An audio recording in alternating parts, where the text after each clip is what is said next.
Using pointer to object. Basic आपका concept है, student class मैंने यहाँ पर क्रिएट किया है, स्टूडेंट क्लास है, रोल नंबर नेम, उसका डेटा सेट क्या है, उसका डेटा शो क्या है। बेसिक आपका फॉर्मेट है, कुछ भी यहाँ पर लॉजिक नहीं। वॉइड स्टूड क्लास है, उसके मुझे दो ऑब्जेक्ट करने हैं, S1 S2 में दो ऑब्जेक्ट करता हूँ, उसका डेटा मुझे सेट करना है, शो करना है। S1 dot S2 dot set, S1 dot show, S2 dot show. दो मैंने नॉर्मल ऑब्जेक्ट किया, उसका डेटा सेट किया, उसका डेटा शो किया। कुछ भी यहाँ पर नया कंसेप्ट नहीं है। पहले का वो डेटा पूछ रहा है, मैं यहाँ पर रोल नंबर देता हूँ 11, उसका नाम है AA। दूसरे का मैं रोल नंबर देता हूँ 22, उसका नाम है BB। एंटर प्रेस किया, 11A 22BB आपको रेगुलर शो कर दिया। भाई जो भी इंफॉर्मेशन है वो आपको यहाँ पर डिस्प्ले कर दिया। लेकिन ये तो आपने रेगुलर तरीके से किया है, सर मुझे इसको पॉइंटर के हिसाब से करना है, पॉइंटर ऑब्जेक्ट से करना है, तो अलग अलग ऑप्शन होता है भाई। सबसे आसान मैं कौन से बताता हूँ, दो ऑब्जेक्ट है तो दोनों के मैं सेपरेट पॉइंटर कर लेता हूँ। पहले को मैं कुछ तो P1 नाम देता हूँ, दूसरे को मैं कुछ तो पॉइंटर P2 नाम दे देता हूँ। बात खत्म भाई, बेसिक आपका फॉर्मेट। उसके बाद P1 equal to M% S1। S1 अगर स्टूडेंट का ऑब्जेक्ट है तो पॉइंटर भी स्टूडेंट का ही ऑब्जेक्ट रखो। पॉइंटर इंटीजर वेरिएबल मत करो भाई, इंटीजर मत करो, पॉइंटर भी उसी टाइप का होना चाहिए। तो ये आपका कंसेप्ट है। दोनों को मैंने पॉइंटर ऑब्जेक्ट किया, ये काम किया। P1 के अंदर S1 का एड्रेस दे दिया, साथ में P2 के अंदर S2 का एड्रेस देता हूँ, M%S2। S2 का एड्रेस कर दिया, और जहां पर S1 है वहां पर P1 लिख, जहां पर S1 है वहां पर P1 लिख, जहां पर S2 है वहां पर P2 लिखो, S2 है वहां पर P2 लिखो। लेकिन P1 P2 अभी नॉर्मल ऑब्जेक्ट है या पॉइंटर ऑब्जेक्ट है? पॉइंटर ऑब्जेक्ट है। तो पॉइंटर ऑब्जेक्ट है तो सिर्फ इतने से काम नहीं चलेगा, आपको बहुत सारे एरर देगा। वो आपको बताता है, यहाँ पर बताता है, पॉइंटर के साथ आप डॉट ऑपरेटर चलता नहीं, पॉइंटर के साथ आपको एरो ऑपरेटर लिखना पड़ेगा, एरो ऑपरेटर आपको चेंज करना पड़ेगा। तो यहाँ पर एरो ऑपरेटर लिखा। सेम आपका कंसेप्ट, प्रोग्राम में कुछ भी चेंजेस नहीं होगा, जैसे प्रोग्राम चल रहा है वैसे ही रहेगा। यहाँ पर मैं बात करता हूँ, रोल नंबर है मेरा 33, नेम है C, रोल नंबर है मेरा 66, रोल नंबर है UU। आप ऐसे भी कर सकते हो दोस्तों, ये भी आप काम कर सकते हो। थोड़ा आपने वर्चुअल फंक्शन के अंदर आपने ऐसे काम किया था, रन टाइम पॉलीमॉर्फिज्म, लेकिन यहाँ पर मैंने बाकी के रूल नहीं अप्लाई किए। बस बाकी के रूल अप्लाई नहीं किए, मुझे पूछो मत कि सर ये रन टाइम से काम नहीं कर रहा है, एरर दे रहा है। कि भाई यहाँ पर मैंने सारे रूल अप्लाई किए, मैंने सब में से सिर्फ एक ही रूल अप्लाई किया है। मैंने दोनों जो क्लास है उसका एक ही पॉइंटर ऑब्जेक्ट किया, एक ही पॉइंटर ऑब्जेक्ट किया है। ये आपका कंसेप्ट है। और P1 S1 का रेफरेंस भी P को देता हूँ, S2 का रेफरेंस भी P को देता हूँ। लेकिन एट अ टाइम वो दोनों के रेफरेंस हैंडल नहीं करेगा, तो वो मुझे गैप के बाद लिखना पड़ेगा। ये जो कंसेप्ट है यहाँ पर, ये मैंने पॉइंटर ऑब्जेक्ट किया। पॉइंटर ऑब्जेक्ट, पॉइंटर बोले तो मल्टीपल ऑब्जेक्ट को वो हैंडल करता है भाई। मल्टीपल ऑब्जेक्ट कोई भी अगर उसके पास आता है तो वो एक ही बंदा सबको हैंडल करेगा। C++ में किसी को भी डाउट है तो मेरे पास ही आएगा, मैं ही एक अकेला बंदा हूँ जो सबको कंट्रोल कर सकता हूँ, सबका वो प्रॉब्लम सॉल्व कर सकता हूँ। तो वही कंसेप्ट है। तो वैसे ही ये पॉइंटर थोड़ा हाई लेवल का ऑब्जेक्ट हो गया। P के अंदर मैंने पहले S1 का रेफरेंस दिया है, P के पहले आपका S1 का ऑब्जेक्ट आया है। अभी P किसको पॉइंट आउट कर रहा है भाई? S1 ऑब्जेक्ट को पॉइंट आउट कर रहा है, S1 ऑब्जेक्ट को पॉइंट आउट कर रहा है। तो P arrow set, P arrow show, यानी कि किसका डेटा सेट और शो किया भाई? S1 का डेटा सेट किया, S1 का डेटा सेट कर रहा है। साथ में P इक्वल टू S2, अभी किसका रेफरेंस मिला भाई? S2 का रेफरेंस मिला। तो P arrow set, P arrow show, तो आप ये आपका P arrow set, P arrow show अभी किसको सारा डेटा कंट्रोल कर रहा है भाई? S2 का डेटा शो कर रहा है, S2 का डेटा शो कर रहा है। तो ये आपका फॉर्मेट है, ये आपका फॉर्मेट है। यहाँ पर मैंने P से सिर्फ सेट किया, यहाँ से भी मैं P से सिर्फ सेट कर रहा हूँ, तो आपको अच्छी तरह से क्लियर होगा। P को मैंने S1 का रेफरेंस दिया, P एरो सेट किया, P को मैंने S2 का रेफरेंस दिया, P एरो सेट किया, यानी कि S1 S2 का दोनों का डेटा मैंने सेट कर लिया। और फिर मैं शो करते वक्त ऐसे नहीं कि पॉइंटर यूज किया तो हर बार पॉइंटर यूज कर, आगे मैं लिखता हूँ S1 dot show, S2 dot show. S1 S2 को मैंने सेट किया ही नहीं, लेकिन S1 S2 का काम किसने करके रखा था? सेट का काम पॉइंटर ऑब्जेक्ट ने किया था। तो ऐसे भी कर सकते हो, आधा काम पॉइंटर ने कर दिया, आधा काम में काम करो। नॉर्मली सेट का काम नॉर्मल ऑब्जेक्ट करता है, शो का काम एक ही बंदा होता है जो सबका डेटा शो कर लेगा। तो उस टाइम पे वो कंसेप्ट होता है। तो ऐसे भी वो रिक्वायरमेंट के हिसाब से चलता है, रिक्वायरमेंट के हिसाब से। लेकिन ये आपका नॉर्मल रियल लाइफ में ज्यादा फायदा होगा, क्योंकि मल्टीपल ऑब्जेक्ट को मैं एक ही के हिसाब से काम कर रहा हूँ। अलग अलग मुझे शो लिखना नहीं पड़ रहा है, अलग अलग मुझे सेट नहीं करना पड़ता है। तो वहां पर वो फॉर्मेट होता है, इफिशिएंट तरीके से कर सकते हो। P equal to M percent S1 data set हो गया, P equal to M percent S2 P data set हो गया, और फिर बाद में S1 S2 का डेटा में शो करो। या फिर आप P एरो से भी शो कर सकते हो। अच्छी तरह से देख, पहले का डेटा है 1A, दूसरे का डेटा है 2B। S1 और S2 का डेटा सेट कर दिया, उसी का डेटा डिस्प्ले करता हूँ, प्रॉपर तरीके से आपको आउटपुट दिख रहा है। कहीं पर भी ऊपर नीचे काम करो, कुछ आपको फर्क नहीं पड़ेगा भाई। सिर्फ आपको जो रेफरेंस है ना वो आप कर सकते हो।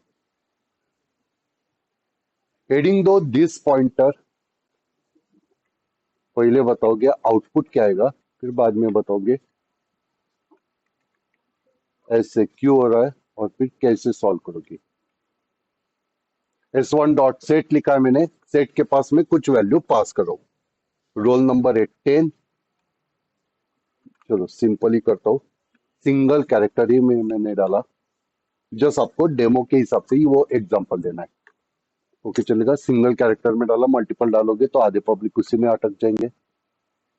यहाँ पर अगर मैं वो वैल्यू भेज आऊं, तो इधर के सेट के पास वो वैल्यू एक्सेप्ट होना चाहिए। तो इधर इंटीजर रोल भेजाओ तो आर के अंदर आ रहा है, कैरेक्टर में नेम भेजाओ तो वो कुछ तो एन वेरिएबल के अंदर आएगा। सिंगल कैरेक्टर भेजाओ तो सिंगल साइज होना चाहिए।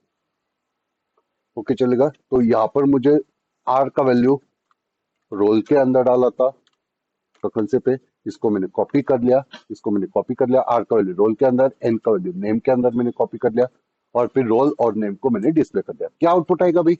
बेसिक ही कंसेप्ट है, यहाँ पर कुछ दिमाग लगाने की जरूरत नहीं ज्यादा। 10 और ए आपको आउटपुट शो करेगा। 10 का वैल्यू आर के अंदर डाला, आर का वैल्यू रोल के अंदर गया, ए का वैल्यू एन के अंदर डाला, ए का एन का डेटा मैंने नेम के अंदर कॉपी कर लिया, और रोल और नेम का वैल्यू में डिस्प्ले करो तो 10 और ए आपको शो कर देगा। यहाँ पर तो इश्यू नहीं, लेकिन यही आउटपुट मुझे फिर से चाहिए।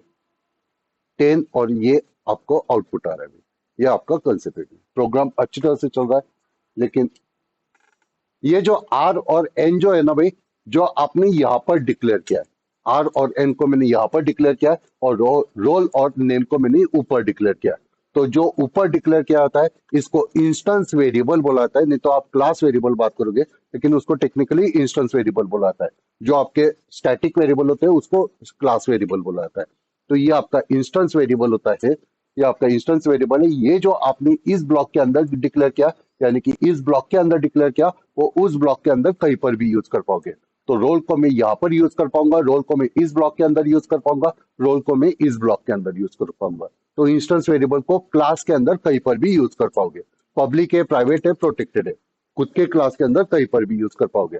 लेकिन ये जो आर और एन के ये जो दो वेरिएबल है, वो मैंने यहाँ पर इस ब्रैकेट के अंदर किया है, यानी कि इसको लोकल वेरिएबल बोला जाता है। ये जो आर और एन वेरिएबल है, इसको मैं इसी ब्लॉक के अंदर यूज कर सकता हूँ, उसको मैं और कहीं पर यूज नहीं कर सकता हूँ। अगर मैंने आगे बात किया, अगर यहाँ पर इस ब्लॉक के अंदर मैंने बात किया आर का वैल्यू मुझे बताओ, तो आपको एरर देगा भाई।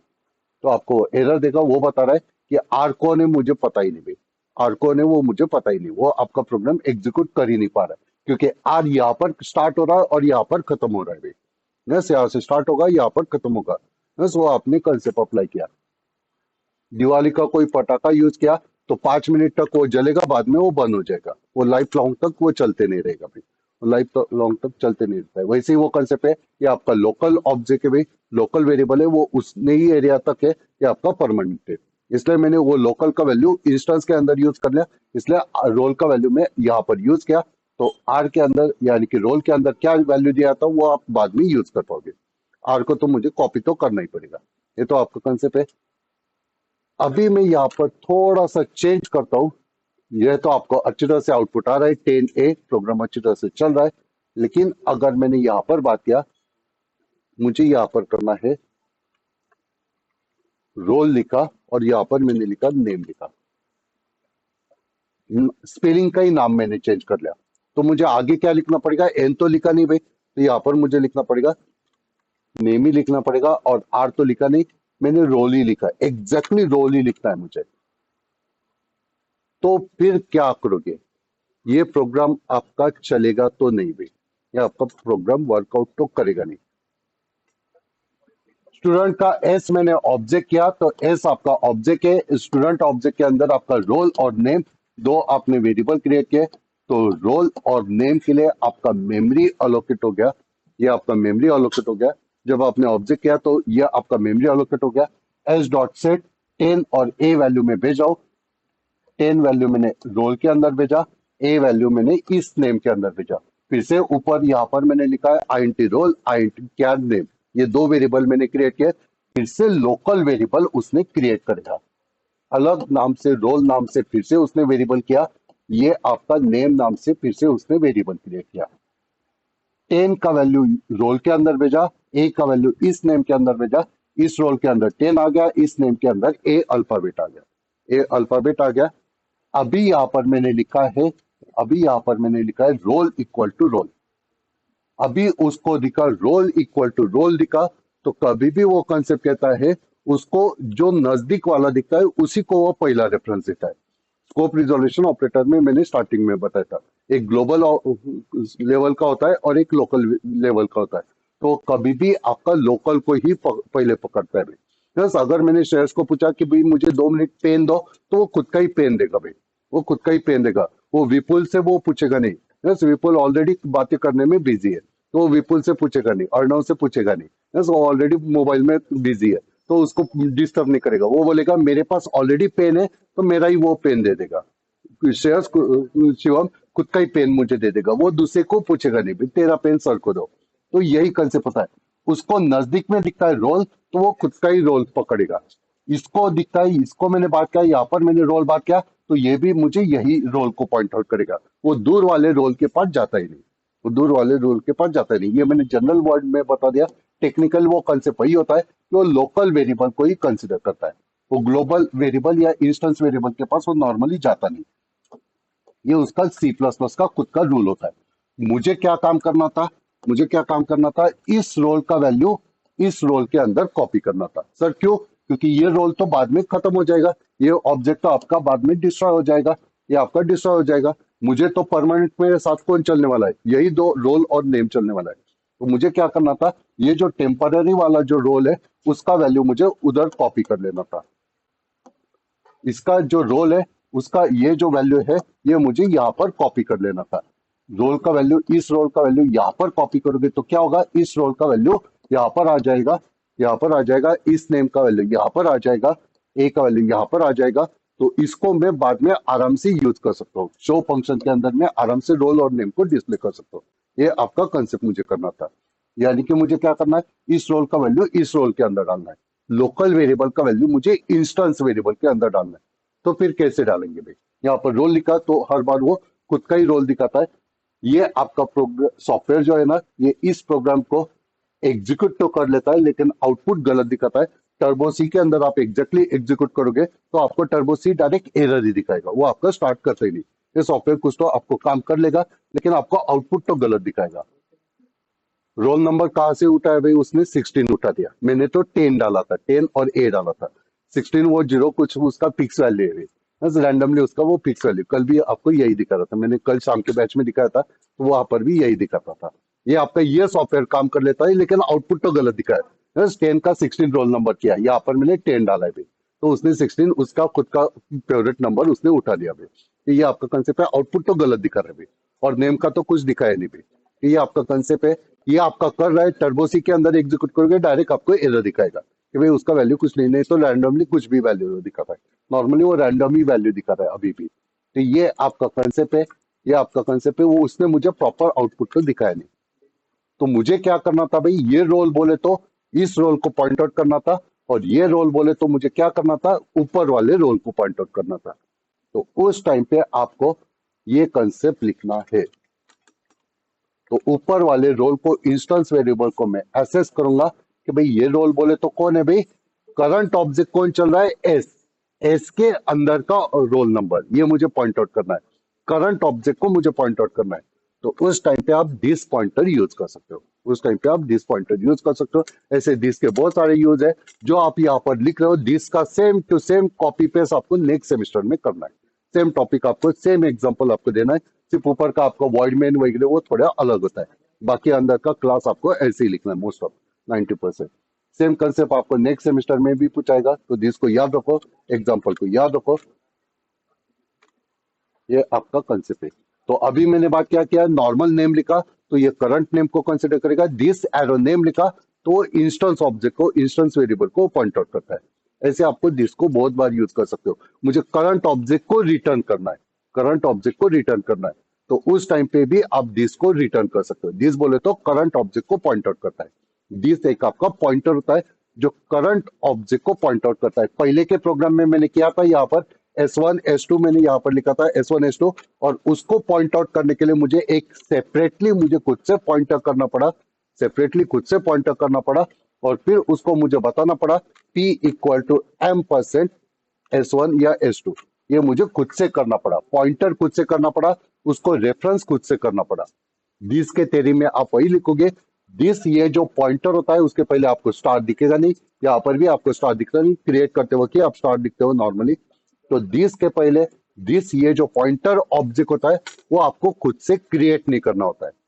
अभी दिस किसको पॉइंट आउट कर रहा है, मैंने किससे फंक्शन कॉल किया, अभी एस ने सेट फंक्शन कॉल किया है। फर्स्ट लेक्चर से मैं बात कर रहा था किसने फंक्शन को कॉल किया है, तो आपको पता होना चाहिए ये सेट फंक्शन किसने कॉल किया है, एस ने कॉल किया है। तो इसलिए जब भी मैं यहाँ पर रोल लिखता हूँ, नेम लिखता हूँ, वो किसका कंसिडर करेगा, कॉल किसने किया है, एस ने शो फंक्शन कॉल किया है, तो एस का रोल एस का नेम कंसिडर करेगा। ये आपका कंसेप्ट होता है। करंट ऑब्जेक्ट कौन है उसको कैसे समझा भाई, किसने कॉल किया है, तो वहां पर बैकग्राउंड में दिस पॉइंटर होता है, आप लिखो या ना लिखो, वहां पर दिस पॉइंटर होता है। टेक्निकल और रियल लाइफ में काम करोगे तो नॉर्मली आपको रोल नहीं दिखेगा, कभी भी आप लिखोगे दिस एरो रोल लिखोगे। कभी भी आपको लिखना है नेम तो आप लिखोगे किसका नेम है, भी करंट ऑब्जेक्ट का नेम है, दिस एरो नेम।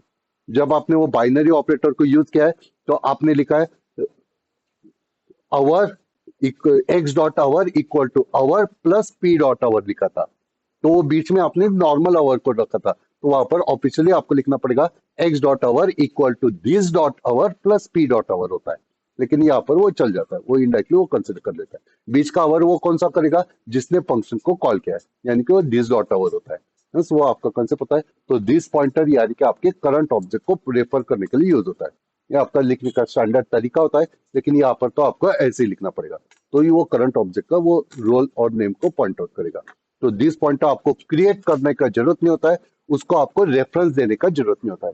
जैसे यहाँ पर मैंने पी पॉइंटर क्रिएट किया, तो ऐसे दिस पॉइंटर क्रिएट करने का जरूरत नहीं होता है, वो सी प्लस प्लस ऑटोमेटिकली आपको हर बार क्रिएट करके देगा। जैसे यहाँ पर मैंने पी के अंदर S1 का रेफरेंस दिया, पी के अंदर S2 का रेफरेंस दिया था पहले के प्रोग्राम में, वैसे ही दिस को आपको किसी का भी रेफरेंस देने का जरूरत नहीं होता है, ऑटोमेटिकली सी प्लस प्लस समझ में आ जाता है वो करंट कौन सा ऑब्जेक्ट चल रहा है, करंट कौन सा ऑब्जेक्ट चल रहा है उसी को पॉइंट आउट करेगा। ये आपका कंसेप्ट पता है। तो ये प्रोग्राम आपका आराम से चल जाएगा। मैंने 10A डाला है, 10A का वैल्यू रोल नेम के अंदर स्टोर कर लेगा, और उसका आउटपुट मुझे अच्छी तरह से 10 और A मुझे आउटपुट शो कर देगा अच्छी तरह से। पहले का जो कंसेप्ट चल रहा था वही आपका फॉर्मेट है।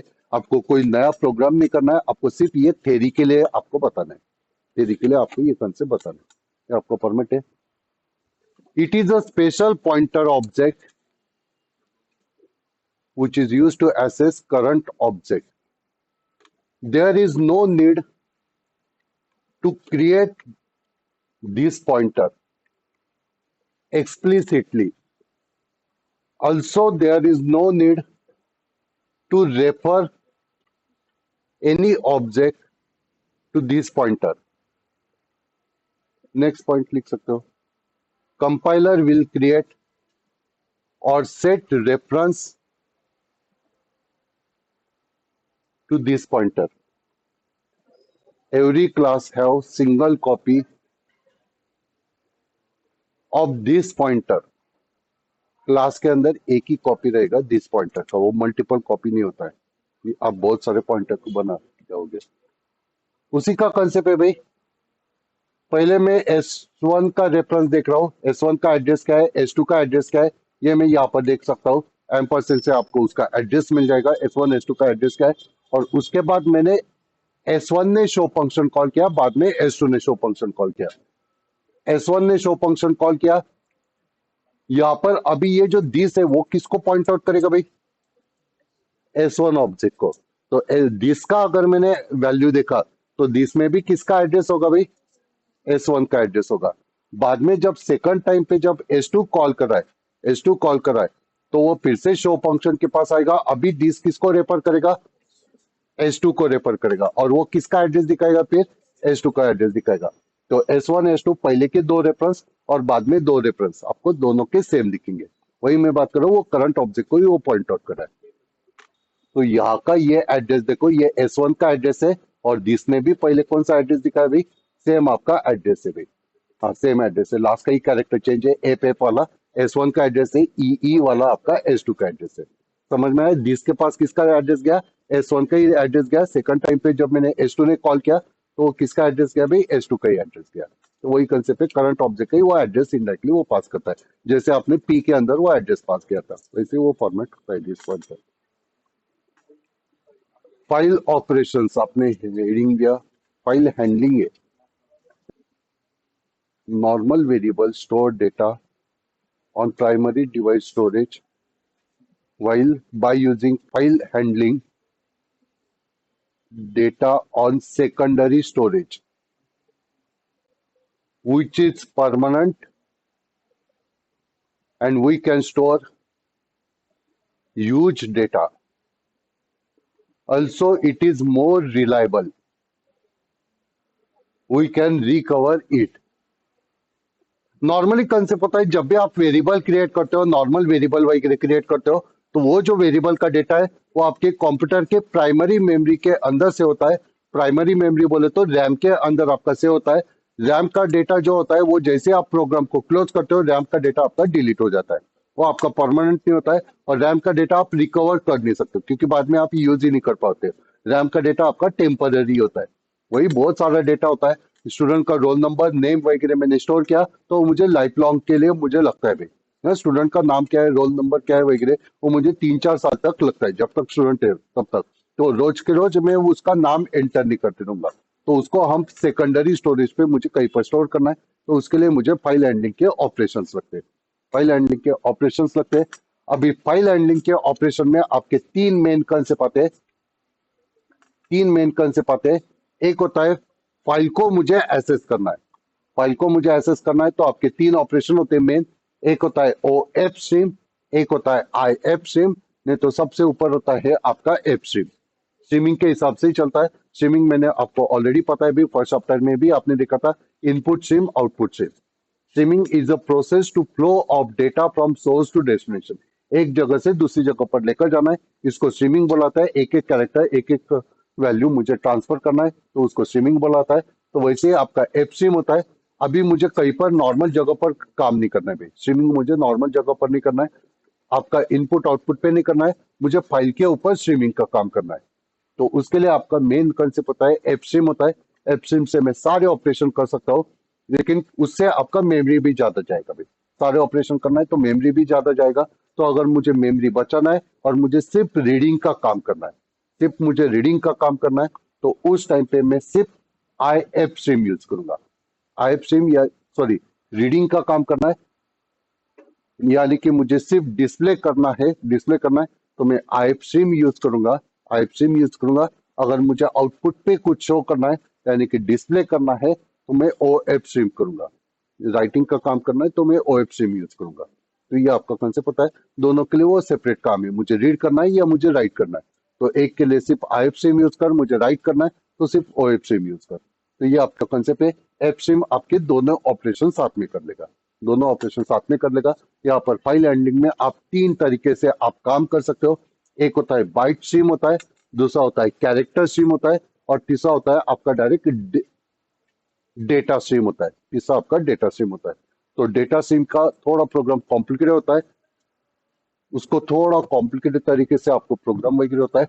बाइट स्ट्रीम, कैरेक्टर स्ट्रीम और डेटा स्ट्रीम। डेटा स्ट्रीम तो एक ही प्रोग्राम है, तीन आपके कंसेप्ट है, बाइट स्ट्रीम, कैरेक्टर स्ट्रीम और डेटा स्ट्रीम। नेक्स्ट सेमेस्टर में भी सेम टाइप का आपका चैप्टर है, मोस्ट ऑफ यही आपका लॉजिक है। तो अच्छी तरह से देख, बाइट स्ट्रीम के लिए आपको इनपुट करना है, आउटपुट करना है, यानी कि रीड करना है, राइट करना है, तो कुछ अलग फंक्शन रहेंगे, अलग ऑपरेटर रहेंगे। कैरेक्टर स्ट्रीम से मुझे इनपुट आउटपुट का काम करना है, रीड राइट का काम करना है, तो कुछ अलग आपके फंक्शन पॉइंटर रहेंगे। डेटा स्ट्रीम से करना है, कुछ अलग रहते हैं। नॉर्मली कैरेक्टर स्ट्रीम से मुझे जाना है,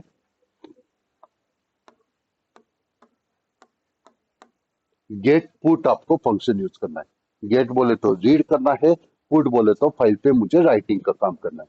तो ये आपका कंसेप्ट होगा, रीड करने के लिए गेट होगा, राइट करने के लिए आपका पुट होता है। कैरेक्टर स्ट्रीम पे मुझे जाना है, तो मोस्ट ऑफ कैरेक्टर स्ट्रीम सबसे आसान है, इजीली आप आराम से प्रोग्राम कर सकते हो। डेटा स्ट्रीम थोड़ा कॉम्प्लिकेट होता है, मुझे रीड करना है, तो रीड आपका फंक्शन है, मुझे राइट करना है, राइट आपका फंक्शन होता है। उससे आप रीड कर सकते हो, राइट कर सकते हो, लेकिन इसमें बहुत सारा कॉम्प्लिकेटेड है। यस, नाम आपका अच्छा दिखता है, लेकिन उसमें आपका बहुत सारा कंसेप्ट होता है, पॉइंटर होता है, रेफरेंस होता है, उसको कन्वर्ट करना पड़ता है वगैरह। उसके लिए पहले एक क्लास करना होता है, वो आपका फॉर्मेट होता है। यहाँ पर कैरेक्टर सिम होता है और फिर बाइट सिम होता है। रीड करना है तो ये कंसेप्ट, राइट करना है तो एक्सट्रैक्शन ऑपरेटर आपको यूज करना होता है। एक्सट्रैक्शन कंसेप्ट है। यहाँ पर अभी तीनों में डिफरेंस क्या है वो अच्छी तरह से देख भाई, तो आपको समझ में आएगा। बाइट स्ट्रीम, बाइट स्ट्रीम यानी कि यहाँ पर जो डेटा है वो आपका बाइट के फॉर्मेट में जाता है। बाइट के फॉर्मेट में यानी कि यहाँ पर आप बात करो बाइनरी फॉर्मेट में वो कन्वर्ट होकर जाएगा।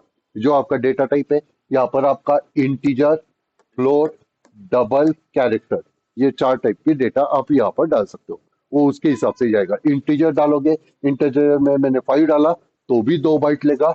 अगर फ्लोट के हिसाब से फ्लोट वेरिएबल बनाए और फ्लोट के अंदर मैंने 5 वैल्यू डाला तो वो 4 बाइट का जगह ले लेगा, 4 बाइट का वो जगह ले लेगा। फाइल को चेक करोगे तो फाइल का आपका 4 बाइट का जगह लेगा।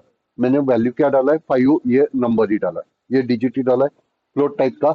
लेकिन अगर वही मुझे 5 वैल्यू को कैरेक्टर स्ट्रीम से अगर मैं राइट करता हूँ, 5 को ही यहाँ पर मैंने राइट किया, तो उसके लिए मेमोरी कितना लेगा, वो 1 बाइट का ही मेमोरी लेगा, क्योंकि कितना अल्फाबेट डाला, कितना सिंबल डाला, एक ही सिंबल डाला, वो आपका सिंबल के हिसाब से दिखेगा। लेकिन यहाँ पर आप उसको रीड, एडिशन, सब्ट्रैक्शन वगैरह कर नहीं सकते हो। वो सारा जो डेटा होता है वो कैरेक्टर के हिसाब से होता है।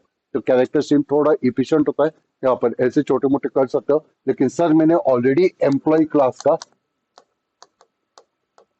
क्लास का ऑब्जेक्ट करके रखा है, एम्प्लॉय क्लास का मैंने कुछ तो ई ऑब्जेक्ट करके रखा है, उसके अंदर आईडी था, उसके अंदर नेम था, उसके अंदर सैलरी था, उसके अंदर डिपार्टमेंट था, उसके अंदर ईयर था वगैरह, ये सारा कंसेप्ट है।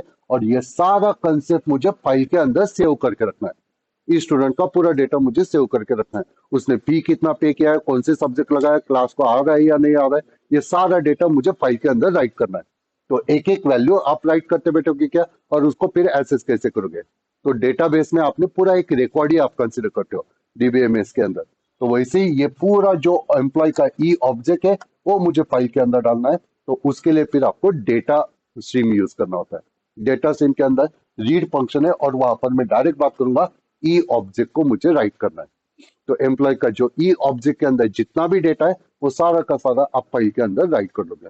लेकिन वो बहुत कॉम्प्लिकेटेड होता है, वो रीड करने के लिए, वो राइट करने के लिए उधर से रीड करो, फिर वो क्लास के अंदर भेजो, क्लास उसको रीड करेगा, क्लास से डेटा राइट कर लो, फिर वो राइट करके फिर उधर भेजो। वो कॉम्प्लिकेटेड होता है, एक ही प्रोग्राम वैसे है। बाकी आपको ये कैरेक्टर स्ट्रीम 90% आप प्रोग्राम कैरेक्टर स्ट्रीम से करोगे। तो ये आपका फॉर्मेट होता है। तो 3 टाइप होते हैं, बाइट स्ट्रीम यानी कि आपका बाइट के हिसाब से डेटा जाएगा, यानी कि वो अल्फाबेटिकली यानी कि बाइनरी कोड में जाएगा, बीट के हिसाब से जाएगा। कैरेक्टर स्ट्रीम वो डायरेक्ट अल्फाबेट जाएगा, फाइल को ओपन करोगे डायरेक्ट आपको फाइल को दिख जाएगा कि भाई डेटा क्या है। और डेटा स्ट्रीम होता है, डेटा स्ट्रीम में पूरा ऑब्जेक्ट ही राइट करना है। ये 3 कंसेप्ट होते हैं।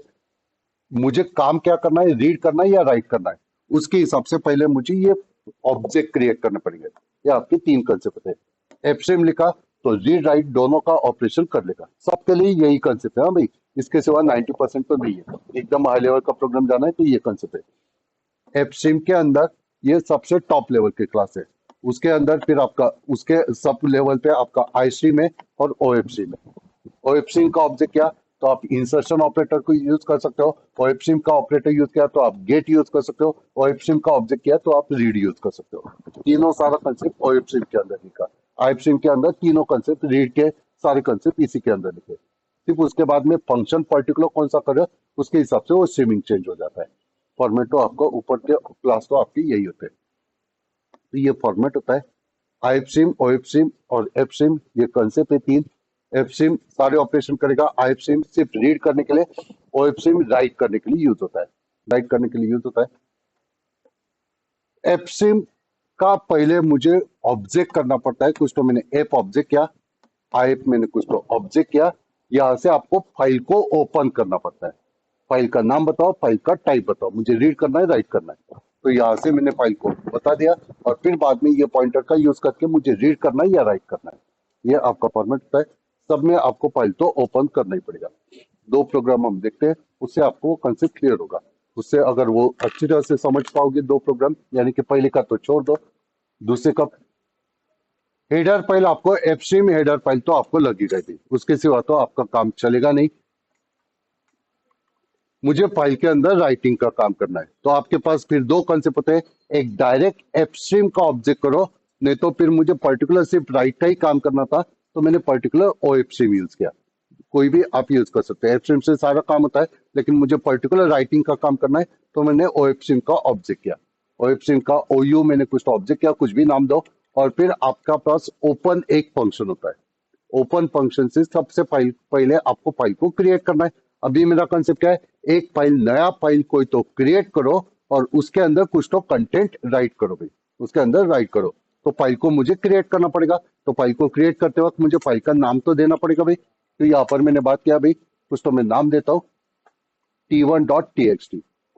टेक्स्ट फॉर्मेट में क्रिएट करो, बाकी को छोड़ दो भाई। सिंपल सा ही कंसेप्ट देखिए पहले प्रोग्राम के लिए। तो T1.txt बात किया, ये आपका फाइल क्रिएट होगा जहां पर ये प्रोग्राम आपका चल रहा है, उस सेम लोकेशन पे होगा, नहीं तो पूरा पाथ देना पड़ेगा। हम कुछ टेंशन नहीं लेंगे भाई। नॉर्मली मैंने बात किया T1.txt, तो आपका प्रॉपर आपका वो फाइल क्रिएट कर लेगा। ये आपका कंसेप्ट है। उसके बाद मैंने लिखा, उसके अंदर अभी यहाँ पर आपका एक तो सक्सेसफुली वो अच्छी तरह से काम कर लेगा। नहीं होता है तो फिर वो मुझे OU.open से आपका फाइल क्रिएट कर लेगा, वो नया फाइल वो क्रिएट करेगा। उसके अभी सिर्फ वो क्रिएट करेगा भाई, एक नया फाइल वो क्रिएट करेगा। सक्सेसफुली प्रोग्राम होता है तो वो क्रिएट करेगा, नहीं तो वो एरर देता है भाई। एरर अभी मैं चेक नहीं कर रहा हूँ क्योंकि मुझे लगता है कि मैं अच्छी तरह से वो काम करेगा। ओके चलेगा, ये आपका फॉर्मेट है। चलो भाई इतना ही कंसेप्ट देखते हैं। राइट को भी छोड़ दो, पहले फाइल को क्रिएट तो करता हूं मैं, लास्ट में ना क्लोज करते चलो। राइट का को तो काम छोड़ दो, लेकिन फाइल को क्लोज करते चलो। फाइल को क्लोज कर रहे हो यानी कि प्रॉपर वे से फाइल को आप सेव कर रहे हो। कंप्यूटर को बंद करना है तो डायरेक्ट पावर बटन आप बंद नहीं करते हो, प्रॉपर उसको शट डाउन आप करते हो। शट डाउन करोगे यानी कि वो जो आपने फाइल किया है वो प्रॉपर वे से सेव हुआ। तो वैसे ऑपरेटर को क्लोज करते चलो। क्लोज नहीं करोगे तो भी कभी वो अच्छी तरह से काम करेगा, कभी आपको गलत आउटपुट देगा। तो इस सेपर साइड में क्लोज करते चलो जो भी आपने ऑब्जेक्ट को ओपन किया है। ओके चलेगा, ये मैंने कंसेप्ट लिखा है। यहाँ पर ये मेरा F1 नाम का फाइल है भाई, यहाँ पर ये मेरा F1 नाम का फाइल है। F1 नाम का एक ही मेरा C++ के प्रोग्राम का फाइल है ये। मुझे अभी ये प्रोग्राम एग्जीक्यूट करता हूँ, जहां पर मेरा फाइल है वहीं पर वो आपका दूसरा फाइल भी क्रिएट करेगा। T2.txt का वो फाइल क्रिएट करेगा। ये मैंने कंसेप्ट बात किया है। प्रोग्राम को एग्जीक्यूट करता हूँ,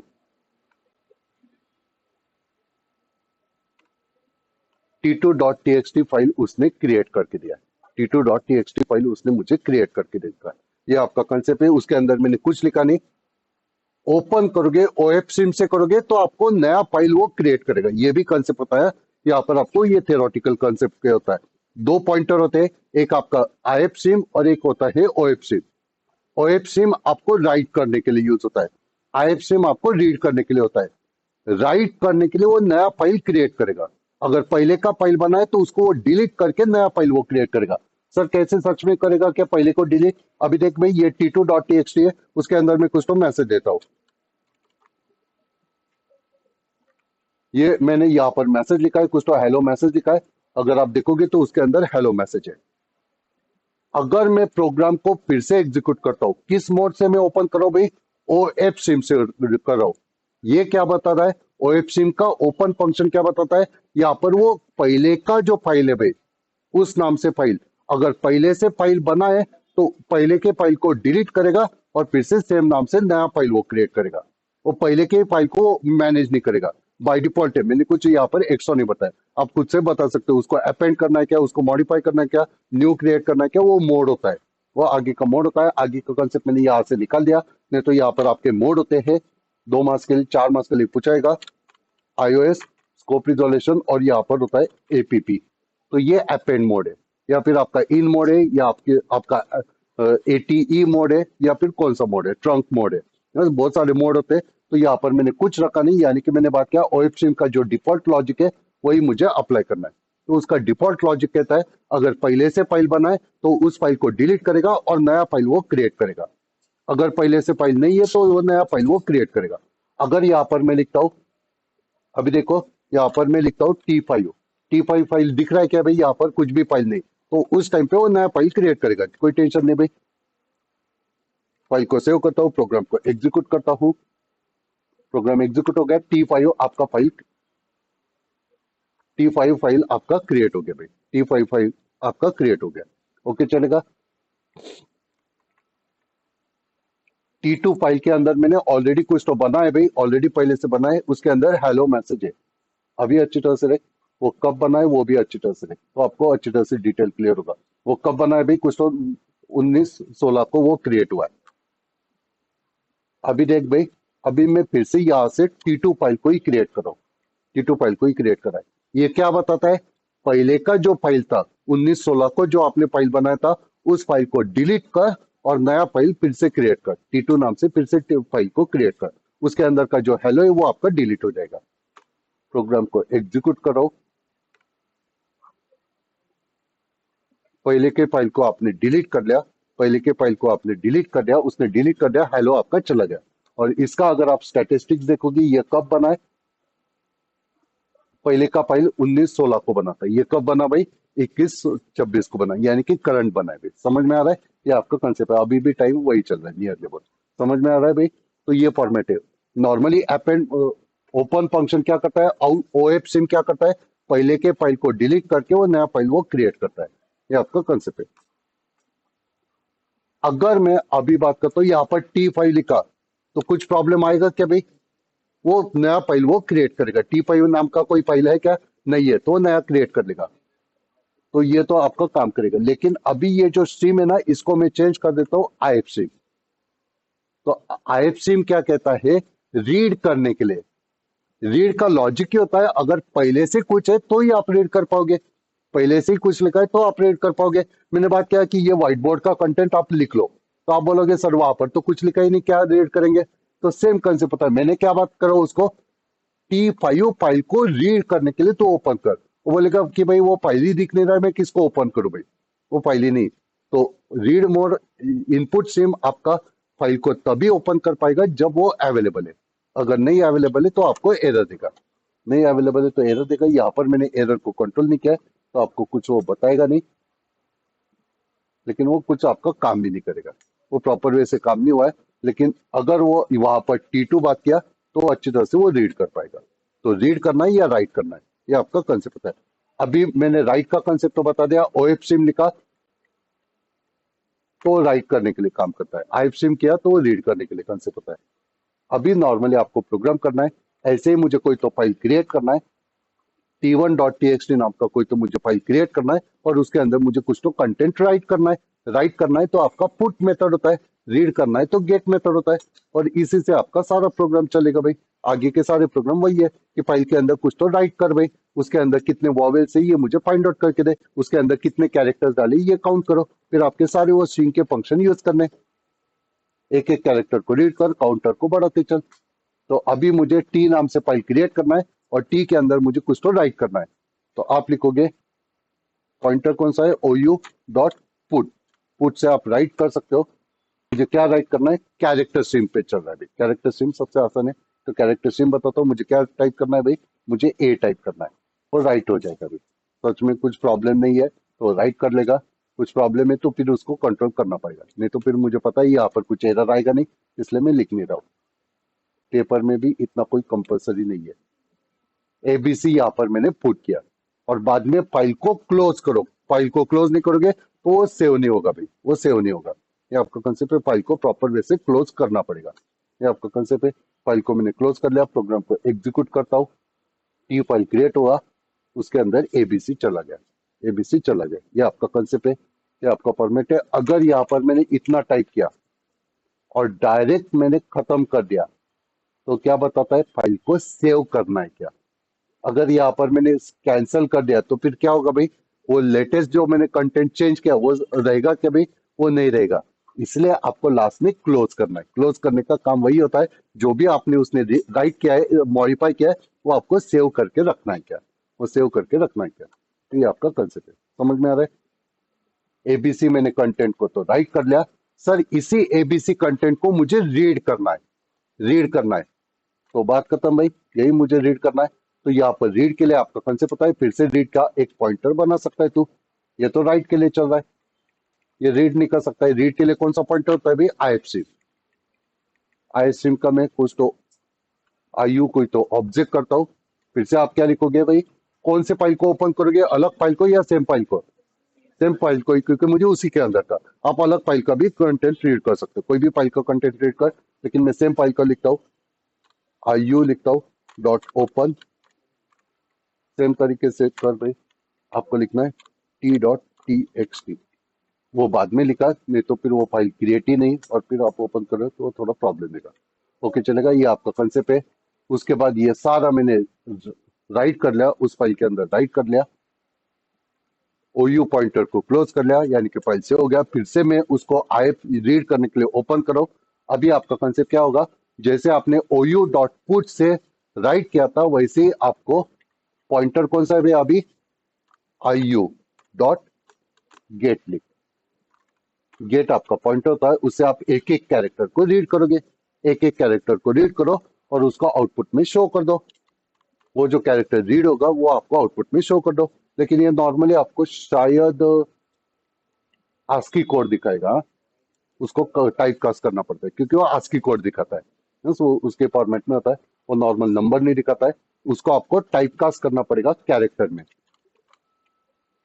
तो फिर आपको प्रॉपर वो जो कैरेक्टर डाले, वो कितना कैरेक्टर क्या दिखाएगा भाई, पहला ही कैरेक्टर दिखाएगा, क्योंकि एक ही बार मैंने रीड किया। 3 कैरेक्टर थे तो मैंने 3 बार रीड किया। नहीं तो यहाँ पर वाइल लूप लिखाया जाता है, कि जब तक आपको नल नहीं मिलता है, जब तक आपको फाइल खत्म नहीं होता है, तब तक रीड करते हुए। तो ऐसे मैंने गेट किया भाई, क्या हुआ, 3 कैरेक्टर मैंने टाइप किया, 3 कैरेक्टर को मैंने राइट किया। ये आपका फॉर्मेट है, काम होना चाहिए। यहाँ पर देखो आपका आउटपुट में आ गया, तो सच में वही से आया क्या। अभी देख, मुझे राइट करना ही नहीं, फाइल के अंदर राइट करना ही नहीं। और यहाँ पर मैं लिखता हूँ, ऐसे में कुछ तो लिखता हूँ पीसीपी, और यहाँ पर मैंने 3 कैरेक्टर डाले। सेम टी फाइल को मैं ओपन करो, टी फाइल को मैं ओपन करो, पहले का जो पहले उसी को ओपन। 2 मिनट, ओयू स्ट्रीम को मैं क्लोज कर देता हूँ।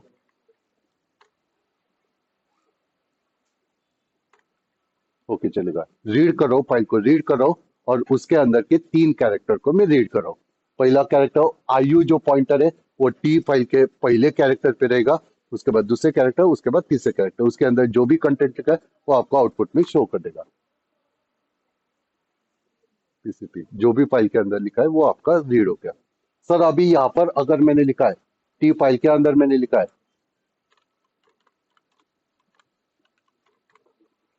ऐसे मैंने कुछ तो कंसेप्ट लिखा है, तो इतने बार पुट पुट पुट लिखते बैठोगे क्या। तो उसके लिए आपका कंसेप्ट पता है, अभी यहाँ पर देखो, हाँ, ये आपको थोड़ा कंसेप्ट पता होना चाहिए। अभी देखो, कोई भी अगर आप फाइल देखोगे ना, तो आपका जो कर्सर है ना, अगर ये कर्सर मैं यहाँ पर रखता हूँ, अभी अच्छी तरह से देख, एरो से मैं उसको मूव कर रहा हूँ, कर्सर मूव हो रहा है। अभी मैं फिर से एरो की प्रेस करो, लेकिन कर्सर आगे जा ही नहीं रहा है।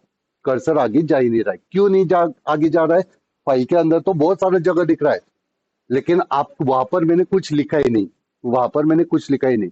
तो कर्सर आप कोई भी फाइल देखो, एक के बाद आपका कर्सर आगे जाता ही नहीं। हाँ, आप बाद में एंटर की से नहीं करो, आप नॉर्मल एरो की से देखो। एरो की से आपका कभी भी जो कर्सर है वो आपका एक पर्टिकुलर पोजीशन पे रहता है, वो आगे फिर वो जाता ही नहीं। एरो की से जाओगे तो वो आगे जाता ही नहीं। मैं एरो की प्रेस करो, क्यों नहीं जा रहा है, क्योंकि कोई भी आपका नॉर्मल फाइल होता है वहां पर वो बताया जाता है, एक पॉइंटर इनबिल्ट सेव किया जाता है, एंड ऑफ फाइल पॉइंटर होता है उसको, technically end of file pointer होता है। वो कोई सेट करता है कोई नहीं सेट करता है, वो पूरा फाइल कैसे क्रिएट किया उसके ऊपर डिपेंड होता है, टेक्स्ट फाइल है, डेटा फाइल है, या कौन सा फाइल है। तो यहाँ पर normally end of file pointer इस इंडेक्स पोजीशन पे उन्होंने सेट करके रखा है, इसलिए उसको पता है कि आप कर्सर को आगे भेजना ही नहीं। अगर मैंने यहाँ पर एंटर प्रेस किया तो कर्सर आगे जा रहा है, यहाँ पर मैंने कुछ तो टाइप किया तो अभी एंड ऑफ फाइल पॉइंटर यहाँ पर सेट हुआ है। अभी एंड ऑफ फाइल पॉइंटर यहाँ पर है, मैं यहाँ पर फिर से कर्सर रखता हूँ, एरो से की करता हूँ, कर्सर आपका आगे आगे जा रहा है और टी के आगे वो जाएगा ही नहीं, कितना भी प्रेस करते बैठो। क्यों नहीं जा रहा है? क्योंकि यहाँ पर उसने end of file pointer set करके रखा है कि फाइल यहाँ पर खत्म हो रहा है। तो वही मुझे चेक करना है, जब तक आपको एंड ऑफ फाइल पॉइंटर मिलता नहीं तब तक आपके कैरेक्टर को रीड करते रहो, तब तक कैरेक्टर को रीड करते रहो, फाइल के अंदर का सारा कंटेंट आप रीड कर पाओगे और फिर उस पर जो भी काम करना है वो आप काम कर सकते हो। कंसेप्ट देख लो और फिर रुकते हैं यहाँ पर, रीड कैसे करना है वो समझ जाओ। तो सबसे पहले मैंने बात किया, यहाँ पर मैं व्हाइल लूप अप्लाई करूंगा, उसके अंदर में एक कैरेक्टर को गेट करूंगा, एंड ऑफ फाइल, आयु पॉइंटर जहां पर है वहां पर एंड ऑफ फाइल है क्या भाई? अगर है तो फिर काम मत कर भाई, वो है तो फिर काम मत कर। अगर वो एंड ऑफ फाइल है नहीं है, अगर वहां पर एंड ऑफ फाइल नहीं है यानी कि फाइल खत्म नहीं हुआ है, तो फिर तुझे क्या करना है? तो तुझे अंदर आना है, तो तू अंदर आ और वहां पर जो कैरेक्टर है ओयू पॉइंटर पे जो कैरेक्टर है वो रीड कर, वो आउटपुट पे शो कर और बात खत्म। और सर तुझे आगे जाना है, तुझे आगे का कैरेक्टर ढूंढते जाना है। ऐसे वो गोल गोल घूमेगा, कब तक गोल गोल घूमेगा? जब तक उसको एंड ऑफ फाइल पॉइंटर नहीं मिलता है। जब उसको मिल जाएगा तो वाइल का खत्म हो जाएगा और वो बाहर आ जाएगा। ये आपका कंसेप्ट है, ये आपका फॉर्मेट है। तो अगर मैं ये कंसेप्ट यहाँ पर लिखा है, चलो भाई बहुत कंसेप्ट हो गया, दिवाली रखता हूँ, ये फाइल है, इसको मैंने क्लोज किया और ये प्रोग्राम को एग्जीक्यूट करता हूँ।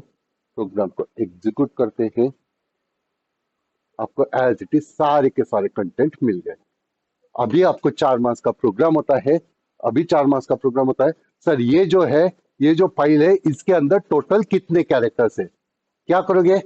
अभी पूरा सी लैंग्वेज का चैप्टर चालू हो गया, फाइल हैंडलिंग इतना ही है। अभी पूरा सी लैंग्वेज और 4 और 6 मास के आपके क्वेश्चन आ गए। यूनिट टेस्ट 1 में एक क्वेश्चन आने वाला है, मुझे सारे कैरेक्टर को काउंट करना है, तो यहाँ पर मैं लूंगा INTC काउंटर इक्वल टू 0 और आगे क्या लिखूंगा भाई? जैसे वाई के अंदर आऊंगा यानी कि मुझे कैरेक्टर मिल गया, तो आप लिखोगे C++ और फिर आगे लिखोगे साइज इक्वल टू सी का वैल्यू डिस्प्ले कर दे। साइज का वैल्यू डिस्प्ले कर दिया, उसने बता दिया आपके पास टोटल कितने कैरेक्टर्स है भाई? 13 कैरेक्टर्स है। 4 मास का आपका प्रोग्राम होता है, 4 मास का प्रोग्राम होता है। सर मुझे ये नहीं करना था, मुझे जितने भी कैरेक्टर है, जितने भी कैरेक्टर है उसको मुझे कैपिटल में कन्वर्ट करना था, कैपिटल में कन्वर्ट करना था। तो क्या करोगे भाई? या फिर कैपिटल में उसको डिस्प्ले करना है, तो फिर क्या करोगे? फिर से सी लैंग्वेज का कंसेप्ट, ये जो डेटा है उसमें से 32 को सब्ट्रैक्ट कर।